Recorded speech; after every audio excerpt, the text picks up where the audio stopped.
Hello friends, welcome back to another Value Vintage Cards video.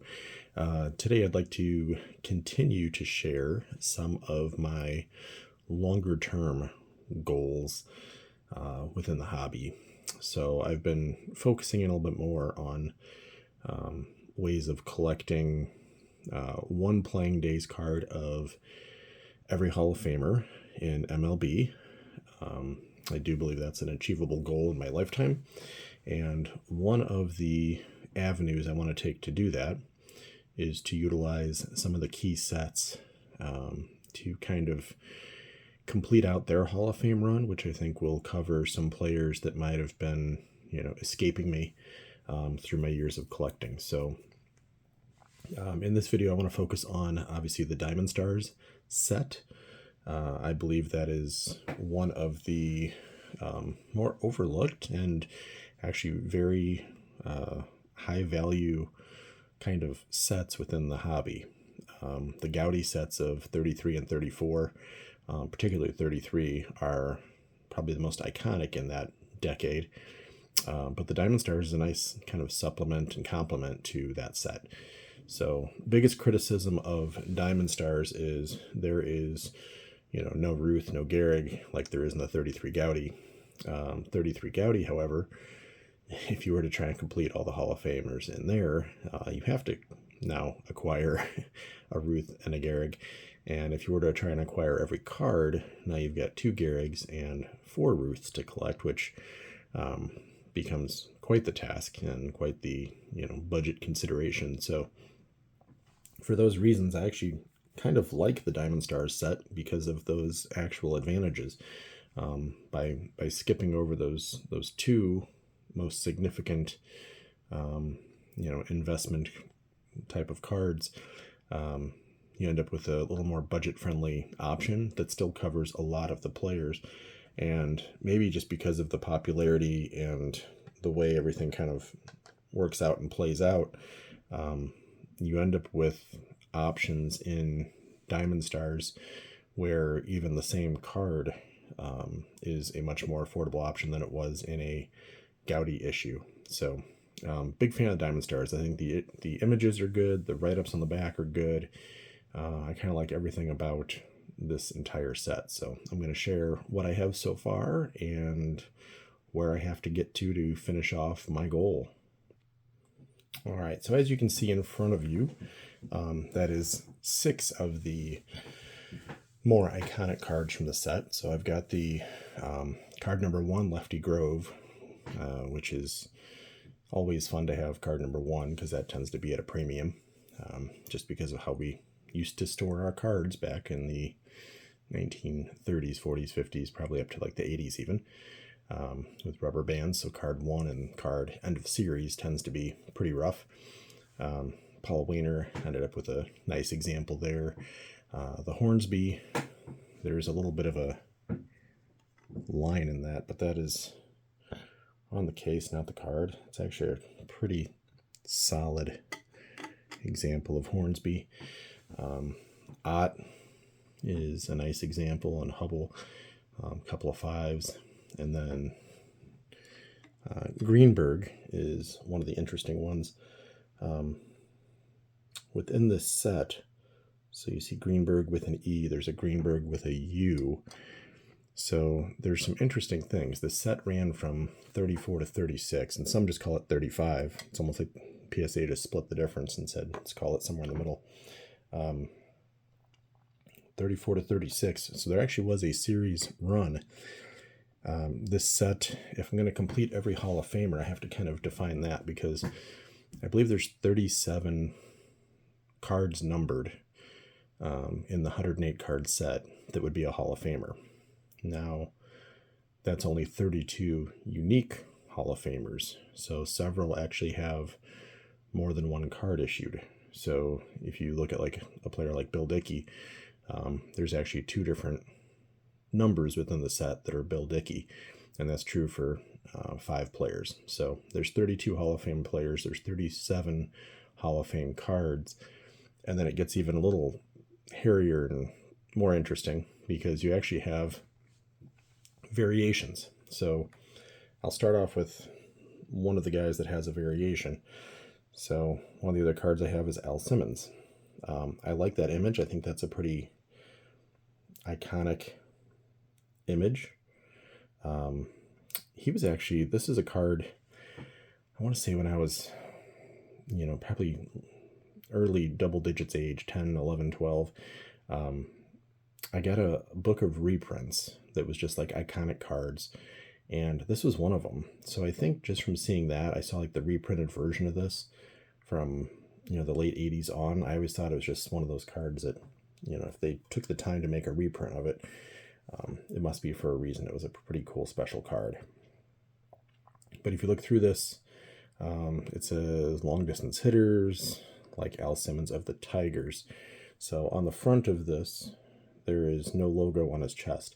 There's another variation that actually has a White Sox logo on it, and then it mentions Al Simmons of the White Sox. So what ends up happening when they have a 3-year run is they have players like Al Simmons that change teams partway through. So rather than create an entirely unique card, they use the same image. In very few cases did they actually even alter the image. In his, they did.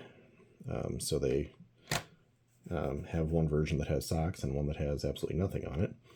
So kind of interesting, fun, unique that way. But yeah, just interesting to, I guess, dive in and decide, do you want to complete both Al Simmons, even though it's the same number, or do you just want to have one? Simmons I'd like to get another one of, just because the other version is him with the White Sox. Kai Kyler is another one who will have two versions. On this one, it mentions of the Cubs. There's another that would be mentioned of the Reds. Other than that, his is identical. I don't think anything changes on the front or the back, other than the word that mentions his team. So for those, I'm probably okay. Simmons I would probably snag just because having White Sox would be cool. But let me run through the rest of what I have. So in the pursuit of getting 32 unique Hall of Famers, I've got Bucky Harris. I've got the Heine Manouche. Got my Ducky Medwick, which is a cool card. Not a lot of Ducky Medwicks in the world, so it's cool to have one of his cards. Al Lopez.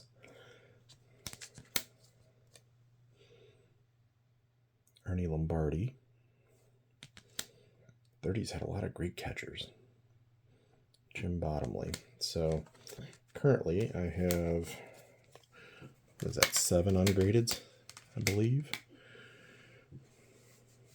So that puts me at, if I throw Al back out there, that's 7, 8 plus 6 is 14 that I've shown you so far.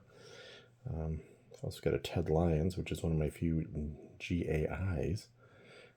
They graded it a 2. I think that's actually a really strong 2. So nothing wrong with that at all.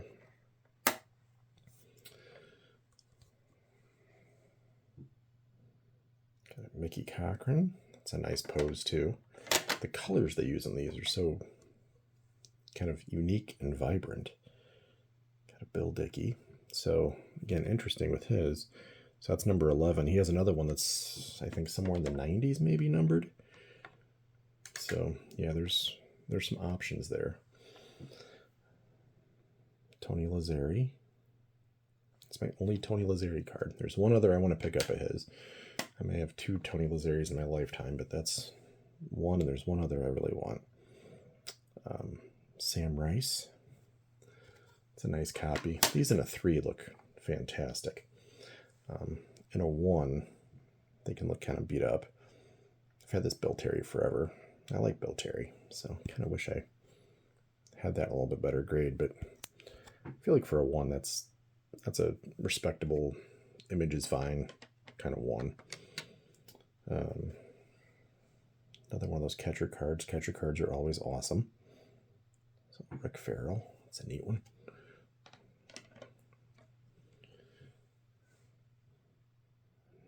Those threes do it. Those are great. Got the check.